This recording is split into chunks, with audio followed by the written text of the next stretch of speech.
প্রিয় বন্ধুরা, ইংলিশে মডেল অক্সিলারি একটি গুরুত্বপূর্ণ টপিক। এখান থেকে অনেক প্রশ্ন আসে। বিভিন্ন যে কোনো ধরনের প্রতিযোগিতামূলক পরীক্ষায় এখান থেকে প্রশ্ন আসে।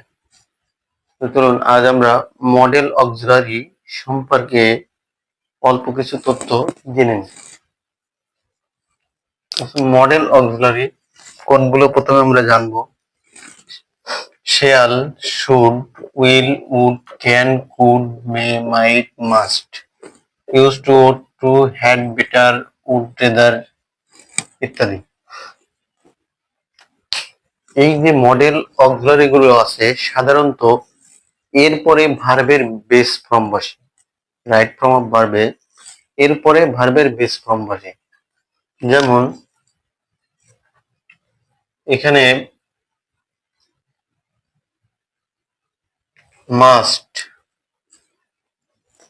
এই যে আই মাস্ট স্পিক ইংলিশ, এখানে মাস্ট একটা কি মডেল।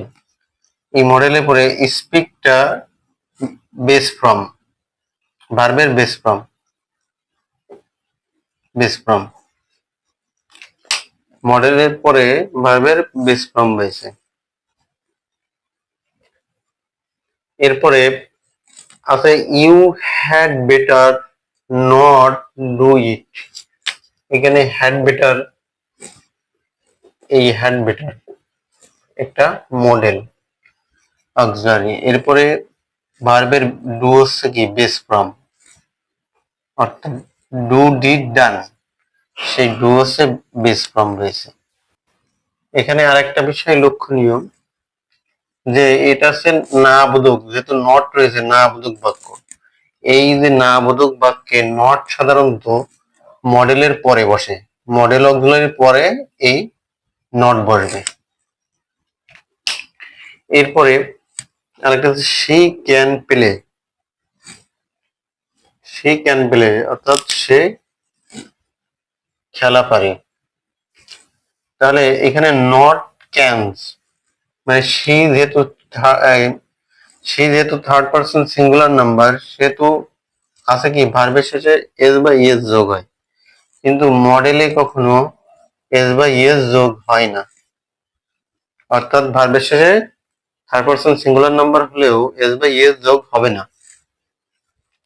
এরপরে আছে ক্যান ইউ সুইম, তুমি কি সাঁতার পারো। তো এখানে দেখেন not do you can swim, আমরা মডেলের ক্ষেত্রে সাবজেক্টের আগে মডেল নিয়ে গেলে প্রশ্ন হয়ে যায়, অর্থাৎ ক্যান ইউ সুইম, এই যে ক্যানটা এখানে আগে নিয়ে চলে আসি সাবজেক্টের আগে, তাই প্রশ্নবোধক হয়ে গেছে। তাহলে যদি মডেল সাবজেক্টের ইন্টারগেটিভ সেন্টেন্সের ক্ষেত্রে সাবজেক্টের আগে নিয়ে গেলে প্রশ্নবোধক হয়ে যাবে, এখানে অতিরিক্ত আর ডু আনার প্রয়োজন নেই। এই হচ্ছে মডেলের ব্যবহার, সাধারণত এইগুলাই যে মডেলের পরে ভার্বের বেস ফর্ম বসে, মডেলের পরে সাবজেক্ট যাইতে হোক না কেন ভার্বের শেষে এস বা ইএস যোগ হবে না। মডেলের পরেই না বোধক বাক্যে মডেলের পরেই নট বসে। প্রশ্নবোধক সেন্টেন্সের ক্ষেত্রে সাবজেক্টের আগে মডেল আনলে প্রশ্নবোধক বাক্য হয়ে যায়।